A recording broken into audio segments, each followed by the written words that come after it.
Hello student. तो आज हम 10th क्लास का जो केमिस्ट्री का जो चैप्टर चल रहा था केमिकल रिएक्शन एंड इक्वेशन, जिसका 2 लेक्चर मैंने लिया हुआ है। पूरा एनसीईआरटी टॉपिक्स जितना भी होता है उसी के बेसिस पे, कुछ भी इधर उधर मैंने नहीं पढ़ाया है। और आज 3rd लेक्चर है। पहले लेक्चर में हमने क्या पढ़ा था? केमिकल रिएक्शन और केमिकल इक्वेशन, और केमिकल इक्वेशन लिखते कैसे हैं स्टेप वाइज, और फिर बैलेंस्ड इक्वेशन क्या होता है और उसे कैसे बैलेंस किया जाता है वो सब बताए थे और स्टेप वाइज बताए थे। फिर सेकंड लेक्चर में हमने क्या पढ़ा था कि टाइप्स ऑफ केमिकल रिएक्शन, क्या क्या टाइप्स होते हैं। 5 टाइप्स ऑफ केमिकल रिएक्शन होते हैं: combination reaction, displacement, double displacement, redox reaction, यही सब। उसके बाद सारे के एग्जाम्पल्स, ये सब हमने देखा था। और फिर आज जो हमारा 3rd लेक्चर है जिसमें हमें पढ़ना है कि effect observation of chemical reactions, आज हमारा 3rd लेक्चर है। और फिर हम इसका ही जो भी हम पढ़ाए हैं उसका क्विक रिवीजन के तौर पे हम आपको एनसीईआरटी में से खोजा हुआ क्वेश्चन लेंगे, ठीक है। जो हमारा अगला लेक्चर होगा उसमें क्या बताएंगे कि क्वेश्चन आंसर करेंगे NCERT based, full NCERT based, कुछ भी इधर उधर नहीं, जो एनसीईआरटी के बीच में से खोजा गया है, जो हम खुद खोजे हैं, ठीक है। खुद क्या खोजे हैं, वैसे ही लिया गया है, एनसीईआरटी के क्वेश्चन ही है, ठीक है। खुद खोज के हम क्या करेंगे, खुद खोज के हम आपको बताएंगे जो एग्ज़ाम में आए ना आए। हम खुद एक्सपीरियंस तो नहीं है, अभी तो हमारा शुरू ही हुआ है, स्टार्टिंग फेज है। अभी धीरे धीरे होगा तो आ जाएगा समझ में कि कहाँ से लिया जाता है एनसीईआरटी के क्वेश्चन, ठीक है। तो अभी वैसे ही चल रहा है, ठीक है। तो फिर हम आज देखते हैं कि क्या करना है। क्वेश्चन आंसर अगर आप कर लेंगे ना तो आपको ये चैप्टर से रिलेटेड हो जाएगा कि आपको याद हो जाएगा, चैप्टर का रिवीजन हो जाएगा उसी क्वेश्चन में, ठीक है। तो हम पहले ये पढ़ लेते हैं टॉपिक। ये लास्ट है, ये हमारा जो टॉपिक है ना ये लास्ट है।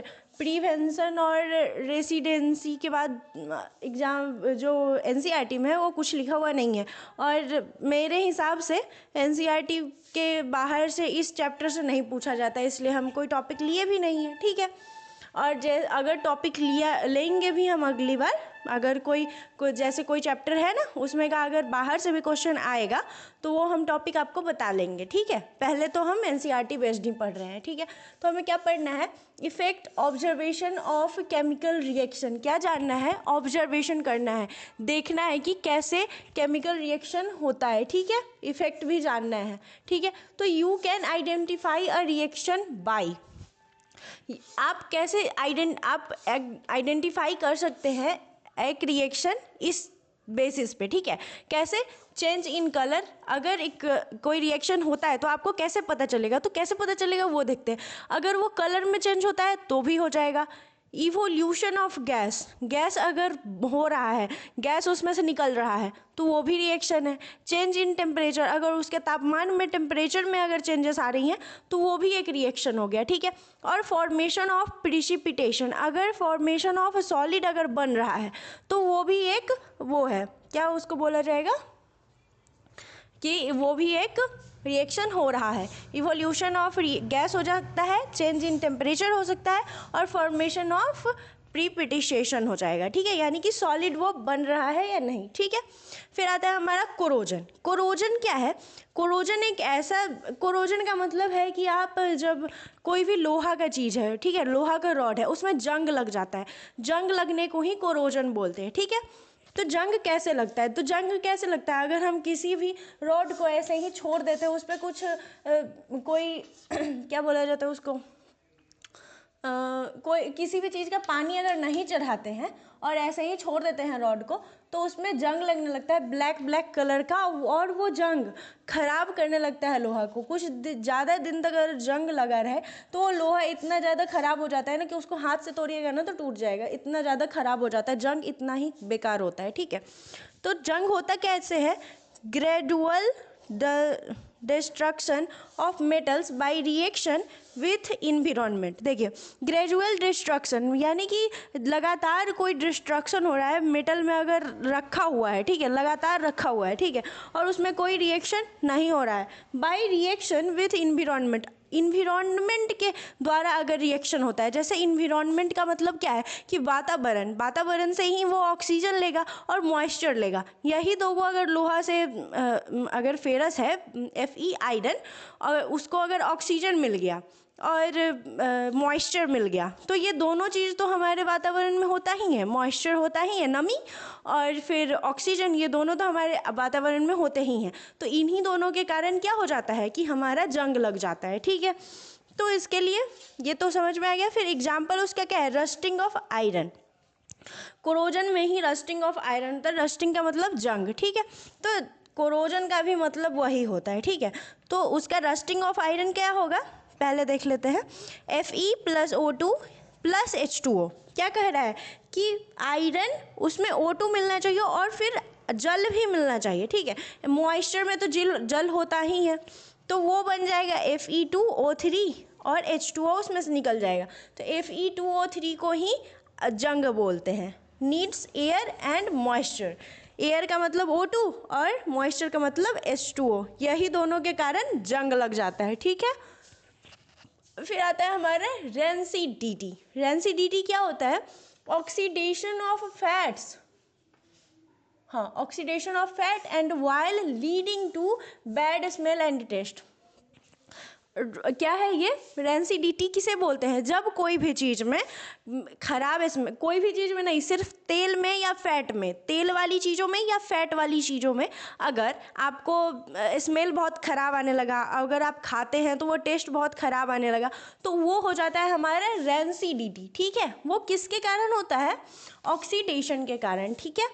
तो वो उसका प्रिवेंशन यानी कि उससे बचाव, अगर ऐसा चीज़ ना हो तो उसके लिए क्या करना पड़ता है, आप रेफ्रिजरेटर में रेफ्रिजरेशन कर सकते हैं, यानी कि रेफ्रिजरेटर फ्रिज में आप रख सकते हैं उस चीज़ को, तो वो ख़राब नहीं होगा। एयर टाइट कंटेनर में, अगर बंद डब्बे में आप रखते हैं तो वो भी वैसे ही हो जाता है, ठीक है। और फिर आप एडिंग एंटीऑक्सीडेंट्स, आप एंटीऑक्सीडेंट भी डाल देते हैं ना, तो भी वो हो जाएगा, नहीं ख़राब होगा। फिर नाइट्रोजन पैकेजिंग, आप नाइट्रोजन की पैकिंग कर सकते हैं उस पर, फिर भी नहीं होगा। और तो यहीं तक टॉपिक था आपका, ठीक है। इतना ही टॉपिक एनसीईआरटी में था और बाहर से पढ़ने की इसमें ज़रूरत नहीं है। और इम्पॉर्टेंट पॉइंट क्या क्या है जो एग्ज़ाम में पूछे जाते हैं वो भी आप जान लीजिए, ठीक है। तो इम्पॉर्टेंट क्या है, ऑलवेज बैलेंस इक्वेशन, आप हमेशा इक्वेशन को बैलेंस ही करें, बिना बैलेंसिंग के ना लिखें। बैलेंस अगर आप कर देंगे ना तो वो अच्छा होता है, ठीक है। अच्छा क्या होता है, नंबर उससे भी बढ़ जाता है। जो बोर्ड्स एग्ज़ाम होते हैं ना उसमें एक एक नंबर भी बहुत मायने रखता है। अगर आप एक नंबर से भी, एक नंबर आपका कम आ रहा है ना तो आपका रैंक कम आना हो जाता है, ठीक है। अगर आपका एक नंबर ज़्यादा आ रहा है तो आपका रैंक बहुत बढ़ रहा है, क्योंकि इतना ज़्यादा ना एग्ज़ाम देने वाले लोग हैं कि आपको समझ में ही नहीं आएगा कि कैसे आप करेंगे, ठीक है। तो इसके लिए आपको बहुत ही सीधी अच्छे तरह से लिख कर आना है। सबसे पहले तो आपको राइटिंग ठीक करना है, बोर्ड के एग्ज़ाम में राइटिंग आपको बहुत अच्छा करना है और एकदम अच्छे से लिखना है कि एग्जामिनर को एकदम समझ में आ जाए, जो भी चेक करे क्वेश्चन उसे एकदम समझ में आ जाए, उसे ये ना लगे कि इस बच्चे को आता नहीं है। आप इतना अच्छा से ना उसको समझा दीजिए कि उसको लगे ही नहीं कि इसको नहीं आता होगा। अगर आप 2-3 क्वेश्चन अच्छा लिख देंगे ना तो जो लास्ट वाला 2-3 क्वेश्चन होगा ना उसमें अगर आप ख़राब से भी लिखेंगे ना, ख़राब से तो नहीं लिखिएगा, पर अगर बाई चांस गलत हो जाए तो भी वो जो इंसान है जो आपका शुरू वाला क्वेश्चन देख रहा है, जो आपके अपने मन से लिखा हुआ है, आप जो बुक से लिख कर जाएंगे ना उससे नंबर नहीं आता है। आप खुद से बनाकर जो लिखेंगे ना उससे बहुत ज़्यादा नंबर बढ़ जाता है, ठीक है। जब आप खुद से बनाकर जाएंगे नंबर बढ़ जाएगा और लास्ट वाले को कम देखेगा और सोचेगा इतना बच्चा तो अच्छा लिखे हुए है, तो ये किसी कारण या फिर टाइम ज़्यादा लग रहा होगा, इसके कारण उस बच्चे को नहीं लिखा रहा होगा, ठीक है। तो इससे भी आपका नंबर बढ़ेगा, ठीक है।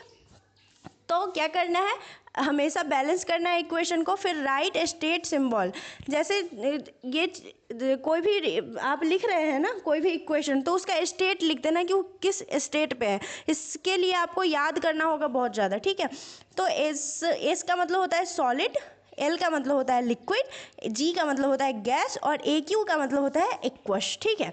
तो हम एक एग्जांपल लेते हैं, NaCl + AgNO3 = AgCl + NaNO3। सबसे पहले ये इक्वेशन है कौन सा इक्वेशन, डबल डिस्प्लेसमेंट रिएक्शन, जो कि पिछले लेक्चर में हमने बताया था, डबल डिस्प्लेसमेंट रिएक्शन, जिसमें एक आयन दूसरे के आयन को लेकर बना लेता है, अपना रिएक्शन कर लेता है और इस वाले को दूसरे को दे देता है। यही होता है ना डबल डिस्प्लेसमेंट रिएक्शन।